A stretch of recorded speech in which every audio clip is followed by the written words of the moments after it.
Hello friends, welcome back to my channel. Friends, ఈ సీరియల్లో ఏం జరగబోతుందో తెలుసుకుందామా?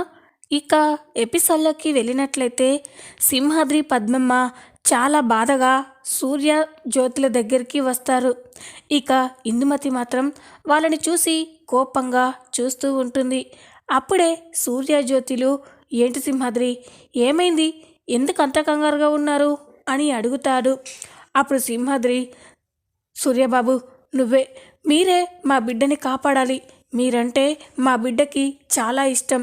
మీరేం చెప్పినా చేస్తుంది అని అంటూ ఉంటే ఇక సూర్యకి కోపం వస్తూ ఉంటుంది. సింహాద్రి, కుట్టి వల్లే మేమంతా బాధపడుతున్నాం. మళ్ళీ నువ్వు కుట్టి గురించి మాట్లాడుతున్నావేంటి అని అంటూ ఉంటే ఇక సింహాద్రి, అట్ట కాదు సూర్యబాబు, ఒక్కసారి నేను చెప్పేది వినండి. జరిగిన దానికి మా బిడ్డని ఆ సునందమ్మ ఇంట్లో నుండి గెంటేసింది అని చెప్పగానే సూర్య జ్యోతిలు ఒక్కసారిగా షాక్ అయిపోతారు. ఇక ఇందుమతి మాత్రం చాలా సంతోషపడుతూ ఉంటుంది. మీ కూతురు చేసిన పనికి వాళ్ళ అత్తగారు గెంటేయకుంటే నెత్తిలో పెట్టుకుంటారా అని అంటూ ఉంటే, పిన్ని నువ్వు ఆగు పిన్ని అని అంటుంది. అప్పుడే జ్యోతి, సింహాద్రి, మరి కుట్టి ఎక్కడికి వెళ్ళింది? సునంద గారు ఇంట్లో నుంచి గెంటేస్తే ఇక్కడికే రావాలి కదా, మరి కుట్టి ఎక్కడికి వెళ్ళింది అని అడుగుతూ ఉంటుంది. అప్పుడే పద్మమ్మ, మా బిడ్డ శివయ్య గుళ్ళో అనాథలా ఉందమ్మా అని అనగానే ఇక అందరూ ఒక్కసారిగా షాక్ అయిపోతారు. శ్రీతన్, చైత్ర, పూర్ణిమలు కూడా చాలా బాధపడుతూ ఉంటారు. ఏంటండి, అంటే అక్క గుళ్ళో ఉందా అని అంటూ ఉంటే, అవును బాబు అని అంటూ ఉంటారు. ఇక సూర్య, అదేంటి సింహాద్రి, కుట్టి గుళ్ళో ఉండడం ఏంటి అని అంటూ ఉంటే, అవును సూర్యబాబు, మేము వెళ్ళి ఎంత రమ్మని చెప్పినా ఇంటికి రావడానికి అస్సలు ఒప్పుకోవడం లేదు. అందుకే మీరు ఒకసారి వెళ్ళి మా బిడ్డని ఇంటికి రమ్మని చెప్తే మా బిడ్డ ఇంటికి వస్తుంది సారు. మా బిడ్డ గాడగట్ల బాధపడుతూ ఉంటే మేము చూడలేకపోతున్నాం అని సింహాద్రి, పద్మమ్మ ఇద్దరు చేతులు జోడించి దండం పెడుతూ సూర్య జ్యోతిలని వేడుకుంటూ ఉంటారు. అప్పుడే జ్యోతి, అయ్యో ఏంటిది సింహాద్రి గారు, పదండి కుట్టిని తీసుకొద్దాం అని వెళ్తూ ఉంటే అప్పుడే ఇక ఇందుమతి, జ్యోతి ఆగు అని అంటుంది. ఇక సూర్య జ్యోతిలు ఆగిపోయి చూస్తూ ఉంటే, ఏటి జ్యోతి, ఎక్కడికి వెళ్తున్నావు అని అనగానే, అదేంటి చిన్నత్తయ్య గారు అలా అంటారు, కుట్టి అలా గుళ్ళో ఒంటరిగా ఉందని చెప్తున్నారు కదా, తనని తీసుకురావడానికే వెళ్తున్నాము అని అంటూ ఉంటే, బాగుంది, ఈ ఇంటి పరువునంతా కూడా రోడ్డున పడేసిన ఆ కుట్టినే మళ్ళీ తీసుకొచ్చి ఇంట్లో పెట్టుకుంటే చూసేవాళ్ళు ఏమనుకుంటారు? ఇదంతా కావాలనే చేశారనుకోరా? ఆ కుట్టి మన కుటుంబానికి ఎంత ద్రోహం చేసింది, సమాజంలో తలెత్తుకోకుండా చేసింది. అలాంటి దాన్ని మళ్ళీ ఇంటికి తీసుకొస్తారా అని అంటూ ఉంటే ఇక సూర్య జ్యోతులు కూడా ఆలోచిస్తూ ఉంటారు. అప్పుడే సింహాద్రి, సారు, లాయరమ్మ, మీ గిట్ట ఆగిపోవద్దు, మీరే ఇప్పుడు మా బిడ్డని కాపాడగలరు అని అంటూ ఉంటే ఇక జ్యోతి, సింహాద్రి గారు, మా చిన్నత్తయ్య చెప్పింది కూడా నిజమే. కుట్టి వల్ల మేమంతా ఎంతో బాధపడుతున్నాం. మా పరువు మొత్తం రోడ్డున పడింది. ఇప్పుడు మళ్ళీ కుట్టిని తీసుకొచ్చి మేము ఇంట్లో పెట్టుకుంటే వాళ్ళంతా ఏమనుకుంటారు? లేదు సింహాద్రి గారు, ఈ విషయంలో మమ్మల్ని క్షమించండి అని జ్యోతి, సూర్యాలు కోపంగా అక్కడి నుంచి వెళ్ళిపోతారు. శ్రీతన్, చైత్ర ఎంత చెప్పినా వినకుండా జ్యోతి, సూర్యాలు వెళ్ళిపోతారు. ఇక ఇందుమతి మాత్రం చాలా నవ్వుకుంటూ ఉంటుంది. ఇక ఇదిలా ఉండగా మరో పక్క సింహాద్రి ఎప్పట్లాగే సైట్ దగ్గరికి వెళ్ళి వర్క్ చేయించడానికి వెళ్తాడు. ఆ సైట్ దగ్గరికి ఆనంది కూలి పనికి వస్తుంది. ఆనంది అక్కడ పని చేయడం చూసి సింహాద్రి ఒక్కసారిగా షాక్ అయిపోతారు. బిడ్డ నువ్వేంది బిడ్డ గిడా అని అంటూ ఉంటే, తప్పేముంది నాయనా, ఇది శివయ్య నాకు ఇచ్చిన కర్తవ్యం, పని చేసుకోవడంలో తప్పేముంది. ఇప్పుడు నేను బతకడానికి పైసలు కావాలంటే ఏదో ఒక పని చేయాలి కదా అని ఆనంది అంటూ ఉంటే సింహాద్రికి చాలా కోపం వస్తుంది. బిడ్డ గవన్నీ చెప్పొద్దు, పద మనం ఇక్కడి నుంచి వెళ్దాం అని అంటూ ఉంటే, ఎక్కడికి నాయనా అని అడుగుతుంది. నిన్ను నేరుగా మీ అత్తింటికే తీసుకెళ్తాను అని అనగానే, అంటే మీ కూతురు తప్పు చేసిందని మీరు ఒప్పుకుంటున్నారా అని అంటాడు. ఇక సింహాద్రి షాక్ అయిపోయి చూస్తూ ఉంటే, ఏంది బిడ్డ నువ్వు అని అంటూ ఉంటాడు. అప్పుడు సింహాద్రి, లేకపోతే ఏంది నాయనా, నన్ను ఇంట్లో నుండి గెంటేసిన వాళ్ళే వచ్చి నన్ను ఇంటికి రమ్మని బ్రతిమిలాడేదాకా నేను ఇక్కడి నుంచి కదలను నాన్న. తెలుసు కదా మీ కూతురు ఎంత పట్టుదల ఉంటుందో. అలాంటి నన్ను ఇప్పుడు నువ్వు తీసుకెళ్ళి మా అత్తగారింటి దగ్గరికి దిగబెడితే అప్పుడు నేను తప్పు చేశానని నువ్వే ఒప్పుకున్నట్టు అవుతుంది. వద్దు నాన్న, మీ కూతురు అది కాదు. ఎప్పటికైనా మీ కూతురు గెలుస్తుంది, పోరాడుతుంది. అలసిపోయేంత వరకు అలసట లేకుండా పోరాడుతుంది అని ఆనంది మాట్లాడుతూ ఉంటే సింహాద్రి ఎమోషనల్గా చూస్తూ ఉంటాడు. బిడ్డ, గింత గొప్ప ధైర్యం ఉన్న బిడ్డ నాకు దొరికినందుకు సంతోషపడాలో, లేకపోతే దొరసానిలాగా పెరిగిన నా బిడ్డ ఇప్పుడు ఈ కూలి పని చేసుకుంటున్నందుకు బాధపడాలో అర్థం కావట్లేదు అని అనగానే అప్పుడు ఆనంది, నాయనా ఇదేమి శాశ్వతం కాదు కదా, నేనేంటో అందరికీ తెలిసాక మళ్ళీ నీ బిడ్డ దొరసానిలే అని ఆనంది నవ్వుతూ, నాయనా పని మొదలు పెడదామా అని ఇక ఆనంది అంటుంది. సింహాద్రి ఆనంది ఇద్దరూ కలిసి పనిచేస్తూ ఉంటారు. ఆనంది సాయంత్రం కాగానే అలసిపోయి గుడి దగ్గరికి వస్తూ ఉంటే అప్పుడే చైతన్య ఆనందికి ఎదురుగా వస్తాడు. ఆనందిని అలా అవతారంలో చూసి చైతన్య ఒక్కసారిగా షాక్ అయిపోయి ఎమోషనల్ అయిపోతూ ఉంటాడు. వదినా అని ఆనంది దగ్గరికి పరిగెత్తుకుంటూ వస్తాడు. చైతన్యని చూసి ఇక ఆనంది అయితే చాలా సంతోషపడుతూ, చైతన్య నువ్వు ఊరు నుండి ఎప్పుడొచ్చినావు అని అనగానే, నిన్నే వచ్చాను. వచ్చాకే తెలిసింది ఇక్కడంతా ఏం జరిగిందో. అసలు నేను ఊరికి వెళ్ళకుండా ఉంటే బాగుండేది వదినా. నిన్ను ఇంట్లో నుండి వెళ్లకుండా అడుగు బయట పెట్టకుండా నేను చూసుకునేవాడిని అని అంటూ ఉంటే ఆనంది చాలా సంతోషపడుతూ ఉంటుంది. చైతన్య బాధపడకు, పరిస్థితులు అలా వచ్చాయి కాబట్టే నన్ను ఇంట్లో నుంచి బయటికి పంపించేశారు అని అంటూ ఉంటే, వదిన ఏంటదినా అందరూ నువ్వు తప్పు చేసావంటున్నారు. లేదదినా, మా వదిన ఎప్పటికీ తప్పు చేయదు అని అంటూ ఉంటే ఆనంది చాలా సంతోషపడుతుంది. ఏంటి చైతన్య, అంటే నేను తప్పు చేయలేదని నువ్వు నమ్ముతున్నావా అని అంటూ ఉంటే, లేదదినా మా వదిన ఎప్పటికీ తప్పు చేయదు. ఆనాడు అయోధ్యలో సీతమ్మ తప్పు చేసిందని రామయ్య ఎప్పుడైనా నమ్మాడు, కానీ లక్ష్మణుడు మాత్రం ఎప్పుడు నమ్మలేదదినా. నేను కూడా అలాగే. నా తల్లి లాంటి వదిన ఎప్పటికీ తప్పు చెయ్యలేదు అని అంటూ ఉంటే ఇక ఆనంది చాలా ఎమోషనల్ అవుతుంది.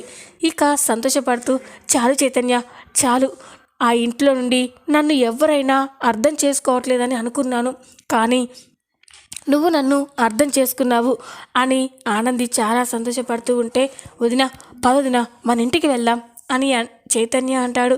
ఇక ఆనంది, లేదు చైతన్య నేను ఇప్పుడు మన ఇంటికి రాలేను అని అనగానే, అదేంటొదినా ఆ ఇంట్లో నిన్ను ఎవరేమంటారో నేను చూస్తాను, పద అని చైతన్య అంటూ ఉంటే, వద్దు చైతన్య, ఇప్పుడు నన్ను ఇంటికి తీసుకెళ్తే మీ అన్నయ్య అత్తయ్య కోపం చల్లారి నన్ను ఇంట్లోకి రానివ్వచ్చు, కానీ నా మీద పడ్డ నింద ఎప్పటికీ పోదు చైతన్య.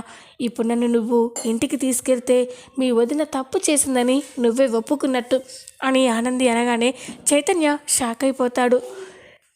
ఇక అప్పుడే ఆనంది, చూడు చైతన్య, నేను తప్పు చేయలేదు కాబట్టి ఎప్పుడో ఒకసారి నిరూపించుకుంటాను, ఖచ్చితంగా నిరూపించుకుంటాను.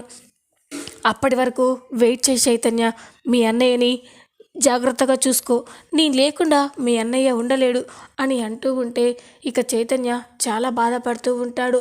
ఆనందిని ఎంత బ్రతిమలైనా కూడా ఇంటికి రావడానికి ఒప్పుకోకపోవడంతో చైతన్య చేసేదేం లేక చాలా బాధగా, సరే వదిన, సీత కోసం అయోధ్య ఎదురు చూసినట్టు ఆ ఇల్లు ఎప్పుడు నీ రాక కోసం ఎదురు చూస్తూ ఉంటుందదినా, కానీ నేను కూడా ఈ విషయాన్ని అంత తేలిగ్గా వదిలిపెట్టను. నిన్ను ఈ పరిస్థితి వచ్చేలా చేసిన వాళ్ళని అస్సలు వదిలిపెట్టను. ఉంటానొదినా అని చెప్పి చైతన్య ఇంటికి బాధగా వస్తాడు. చైతన్య ఇంటికి వచ్చేసరికి సునంద తన గదిలో కూర్చొని చాలా బాధగా ఆలోచిస్తూ ఉంటుంది. ఆదిత్య కూడా చాలా బాధపడుతూ ఆనంది గురించే ఆలోచిస్తూ బాధపడుతూ ఉంటాడు. ఆదిత్యని అలా చూసి చైతన్య, నాకు తెలుసు అన్నయ్య, వదినంటే నీకెంత ఇష్టమో, వదిన తప్పు చేయలేదని నీకు కూడా ఏదో ఒక మూల తెలుసు, కానీ అమ్మని ఎదిరించలేక బాధ పెట్టలేక వదినని అంతలా బాధ పెడుతున్నావు, కానీ ఖచ్చితంగా త్వరలోనే నిన్ను వదిలిని మళ్ళీ కలుపుతానన్నయ్య అని చైతన్య అనుకుని వెళ్తూ ఉంటే ఇక జీవన మాత్రం తన గదిలో సాంగ్స్ పెట్టుకొని చాలా ఎంజాయ్గా సంతోషంగా డ్యాన్స్ చేస్తూ ఉంటుంది. జీవన అలా డ్యాన్స్ చేయడం చూసి చైతన్య ఒక్కసారిగా షాక్ అయిపోతాడు. ఇదేంటి జరిగిన దానికి ఇంట్లో అందరం బాధపడుతున్నాం, కానీ ఈ జీవనేంటి ఇంత సంతోషంగా డ్యాన్స్ చేస్తుంది? ఒకవేళ వదిన ఈరోజు ఇంట్లో నుంచి వెళ్ళిపోవడానికి ఈ జీవనే కారణమా అని చైతన్య ఆలోచిస్తూ ఉంటాడు. అప్పుడే జీవనకి ఇందుమతి ఫోన్ చేస్తుంది. జీవన డ్యాన్స్ చేస్తూ ఫోన్ లిఫ్ట్ చేసి చెప్పు పెద్దమ్మా అని అంటుంది. ఇక అప్పుడే ఇందుమతి ఏం చేస్తున్నావే అని అనగానే ఆ ఆనంది ఇంట్లో నుంచి వెళ్ళిపోయింది కదా, ఇక ఈ అంతఃపురానికి నేనే యువరాణిని, అందుకే ఆ మూమెంట్ని ఎంజాయ్ చేస్తూ సెలబ్రేట్ చేసుకుంటున్నాను అని అంటూ ఉంటే ఇక ఇందుమతి ఏంటే నువ్వే సెలబ్రేట్ చేసుకుంటావా, మన ఇద్దరం కలిసి సెలబ్రేట్ చేసుకుందాం, ఇదంతా నువ్వు నేను అలెక్కే వాళ్ళే కదా ఆ ఆనందిని ఇలా ఇరికించాము, అందుకే మన ముగ్గురం ఒక చోట కలిసి పార్టీ చేసుకుందాం అని అనగానే ఇక జీవన సరే ఎక్కడ కలుద్దాం చెప్పండి అని అంటుంది. ఇక ఇందుమతి ఒక ప్లేస్ చెప్పగానే జీవన సరే నేను ఇప్పుడే బయలుదేరి వస్తున్నాను, మీరు కూడా అక్కడికి వచ్చేయండి అని జీవన చాలా సంతోషంగా మాట్లాడుతూ ఉంటుంది. ఆ మాటలన్నీ విని చైతన్యకి అనుమానం వస్తుంది. డౌట్ లేదు, ఖచ్చితంగా దీనివల్లే వదిన ఈరోజు ఈ పరిస్థితిలో ఉంది, దీని కుట్రని బయట పెట్టాలి, అప్పుడే మళ్ళీ వదిన తిరిగి ఇంటికి వస్తుంది అని చైతన్య అనుకుంటాడు. జీవన ఇందుమతిని కలవడానికి బయటికి వెళ్తూ ఉంటే చైతన్య కూడా జీవనకి తెలియకుండా జీవనాన్ని ఫాలో అవుతాడు. ఇక జీవన ఇందుమతి అలేఖ్య ముగ్గురు కూడా ఒకచోట కూర్చొని చాలా నవ్వుకుంటూ చేసిన దాని గురించే మాట్లాడుకుంటూ ఉంటారు. చైతన్య చాటుగా ఉండి వాళ్ళ ముగ్గురి మాటలు వింటూ ఉంటారు.